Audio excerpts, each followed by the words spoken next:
जय भीम नव बुद्धा साथियों। मैं हूं राम लखन और स्वागत है आपका हमारे YouTube channel writing and speech में। तो आज बिना किसी विलंब के आते हैं सीधे मुद्दे पर। तो आज का टॉपिक है लीडरशिप पर ही है और 7वां वीडियो है लीडरशिप पर। और हम लीडरशिप पर बात करेंगे जिस तरह से परम पूज्य बाबा साहब अम्बेडकर समझाने का प्रयास किए हैं और वो बता रहे हैं। जो उन्होंने परिभाषा बताई या जिस तरह से उन्होंने लीडरशिप को समझाने का प्रयास किया है और उनके पूरे साहित्य में नेतृत्व की ही बात कही गई है खास तौर से। चूँकि नेतृत्व ही, मैंने पिछले बार भी कई वीडियो में बताया है कि वही एक ऐसी व्यवस्था है जिससे समस्याएं पैदा होती हैं और समस्या उसी से ख़त्म भी की जा सकती है। बिना नेतृत्व के समस्याएं ख़त्म नहीं हो सकती। ये इम्पोर्टेंट चीज़ थी और इसी को परम पूज्य बाबा साहब अम्बेडकर समझा रहे हैं। बार बार बताने का प्रयास यही करते हैं कि नेतृत्व तो अच्छे आदमी के हाथ में हो सकता है, खराब आदमी के हाथ में हो सकता है। तो चाहिए कि नेतृत्व को लोग समझें और सही व्यक्ति के हाथ में नेतृत्व जाए या सही व्यक्ति लीडरशिप कर पाए। इसलिए समाज को जागरूक होना बहुत ज़रूरी है। ये जगह जगह पर समझाने का परम पूज्य बाबा साहब अम्बेडकर प्रयास किए हैं। और जो वो बात कहते हैं कि जो बुद्धिजीवी होता है वो चिंतनशील होता है, दूरदर्शी होता है, विवेकशील होता है, निर्णायक भी होता है और वो सलाह दे सकता है, सलाह ले सकता है, क्रिएटिव होता है, उसमें रचनात्मक गुण पाए जाते हैं। तो इस तरह के जो गुण होते हैं वो पाए जाते हैं एक बुद्धिजीवी व्यक्ति में। और जब किसी देश में कोई आपत्ति आती है तो यही बुद्धिजीवी जो होता है वो नेतृत्व प्रदान करता है, माने लीडरशिप करता है और उन समस्याओं से उस देश को, उस समाज को, उस क्षेत्र को उबारने का वो काम करता है। यदि वो भला आदमी हुआ तो लोक कल्याणकारी कार्य करेगा, यदि कहीं वो दुष्ट हुआ तो नुकसान करेगा। बाकी जो लोग होते हैं उनमें ये सारी चीज़ें नहीं पाई जाती, तो वो अनुसरण करता लोग होते हैं। एक समय में यही नेतृत्व किसी वर्ग विशेष या कहें वर्ण विशेष के हाथ में ही था, ठीक ही है, जो बाबा साहब अम्बेडकर बताते हैं। और फिर यह नेतृत्व अलग अलग क्षेत्रों में अलग अलग लोगों के हाथों में जाता आज़ादी के बाद में, लेकिन घूम फिर के उन्हीं लोगों के हाथ में रहता है जहाँ उसे पहले से था। और जहाँ पहले से था वहीं आज़ादी के बाद चला गया तो लाभ तो कुछ खास मिला नहीं।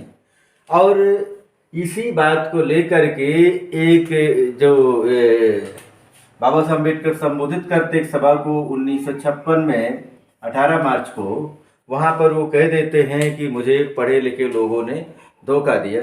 बस ये एक बात है जिसकी आज जिसके बारे में आज हम चर्चा करेंगे और बताएंगे आखिर कैसे धोखा दिया, कैसे दिया, हम कैसे समझेंगे कि धोखा दिया है। और जब इतने बड़े महापुरुष ये कहें कि जिनके द्वारा सारी सुविधाएं आज हम भोग रहे हैं, जब वो कह दे तो आसान बात तो नहीं है। ये विषय बिल्कुल सोचने का है, मेरे ख्याल से सबसे ज़्यादा सोचने का विषय है, जिसके बारे में हर व्यक्ति को सोचना चाहिए कि बाबा साहब अम्बेडकर ऐसा क्यों कह दिए।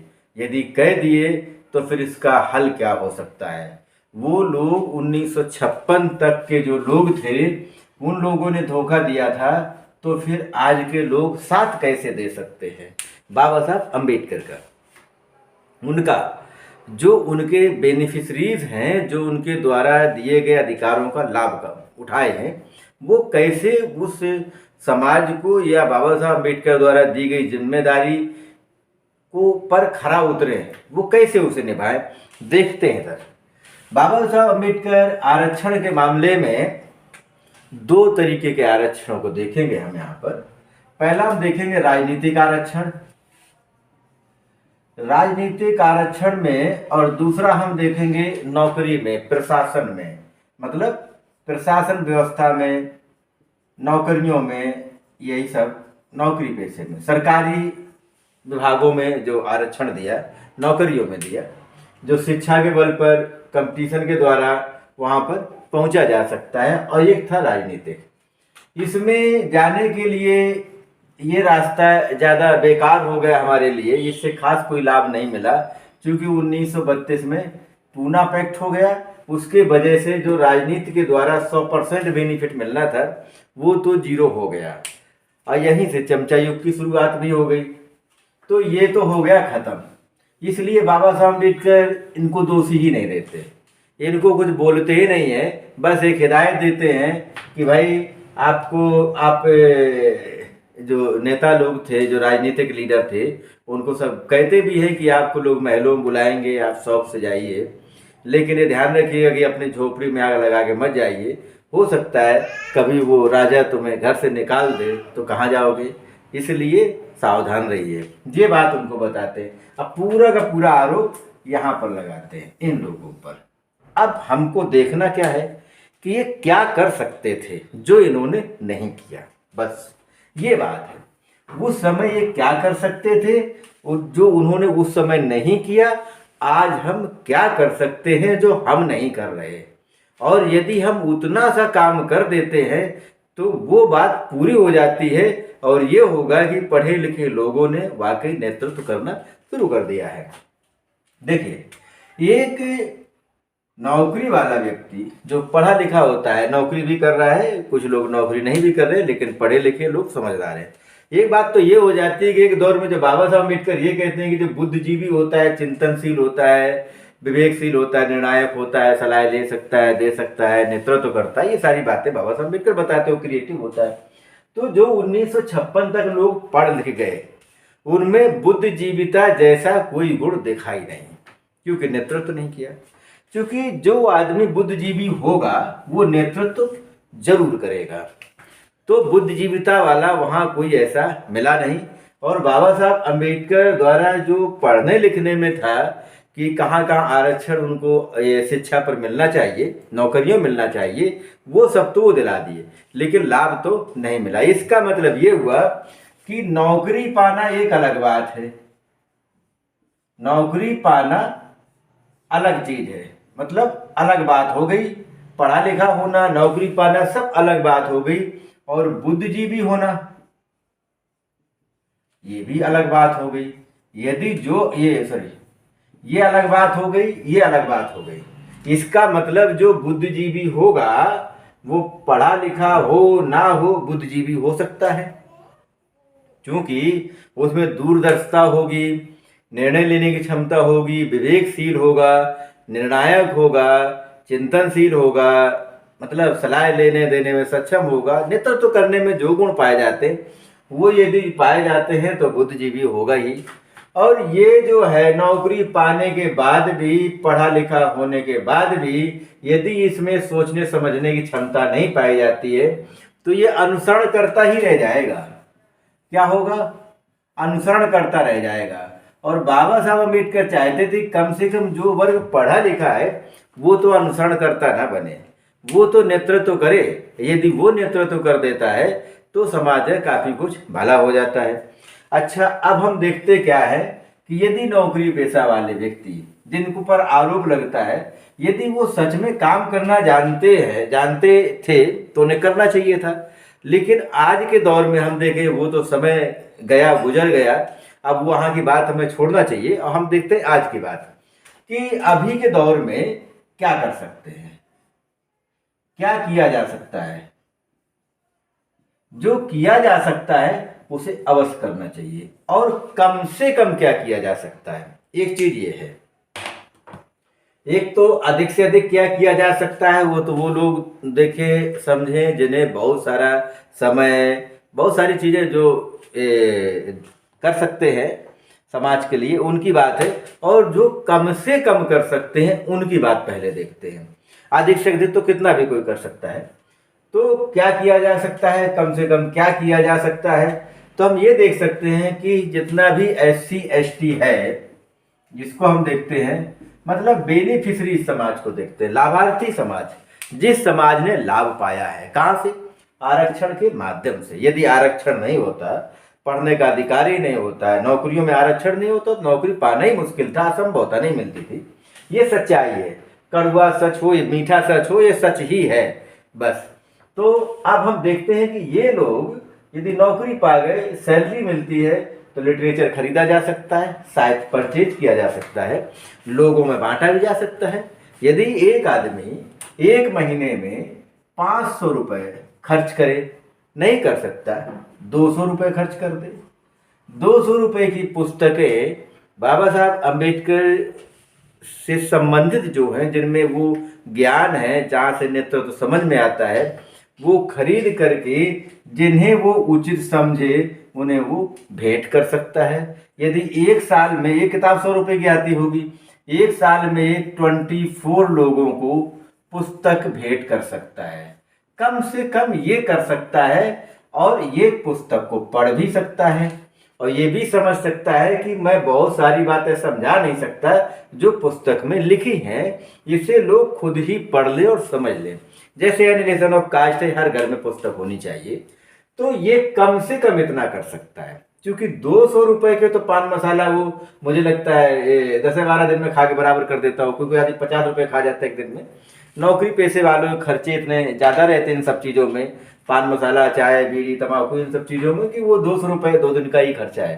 तो 200 रुपये महीने में ये खर्च कर सकता है। वो महीने किसी भी दिन वो अपना खरीद के किसी को दे सकता है। वो एक महीने तक ये खोज करे कि मुझे किसे देना है, और ऐसे व्यक्ति को देना है जो व्यक्ति समझे उसको, और फिर उससे पूछते रहना है आपने क्या सीखा, क्या लिखा था, मुझे भी बताओ, मुझे भी सिखाओ। तो धीरे धीरे लोग उससे जुड़ेंगे और सीखेंगे कि आखिर इसमें है क्या, क्या जानना जरूरी है। एक काम तो ये कर सकता है जो कम से कम वाला बात है। दूसरी बात यह है कि इसे देने के लिए अब जहाँ पर भी कहीं फंक्शन में जाते हैं, जहाँ भी जाते हैं, वहाँ उन बातों को बताया जा सकता है, चाहे बर्थडे हो, चाहे शादी विवाह हो, चाहे कुछ भी हो। दूसरी चीज क्या है, शिक्षा के महत्व को बता सकता है, शिक्षा के महत्व को बता सकता है। दूसरी बात हो गई। तीसरी बात, इतिहास की जानकारी दे सकता है। इतिहास में आपका स्थान पहले क्या था, आज क्या है, ये बाबा साहब अम्बेडकर का ही योगदान है।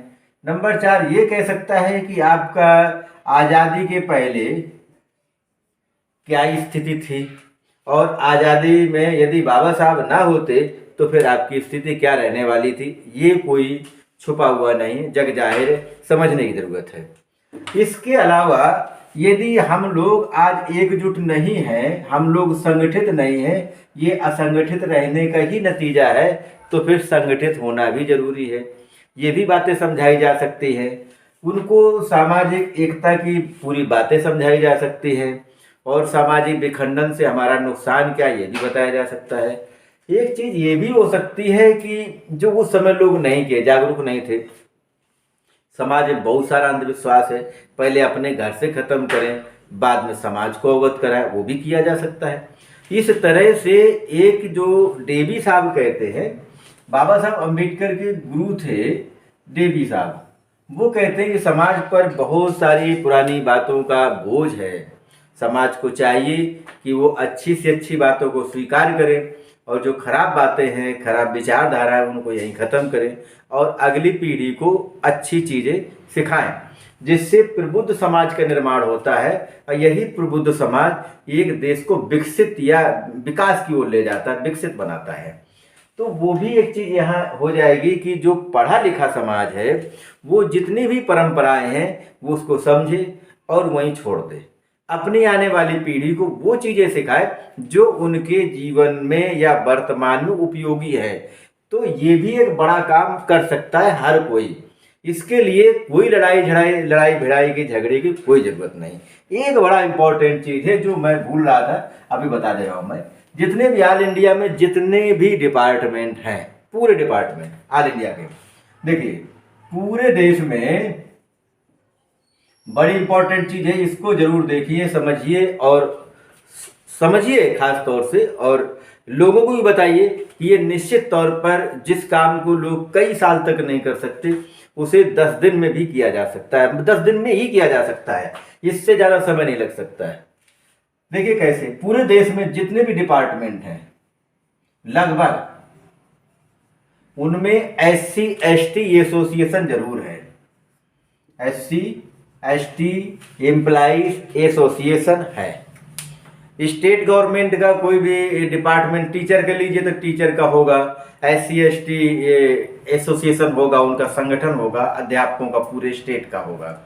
इसके बाद इंजीनियरिंग में लीजिए तो उनका भी होगा, जितने भी पोस्ट ऑफिस उनका होगा, स्टेट कर्मचारियों का अलग होगा, सेंट्रल गवर्नमेंट एम्प्लॉइज का अलग होगा, सभी के अपने अपने एसोसिएशन हैं।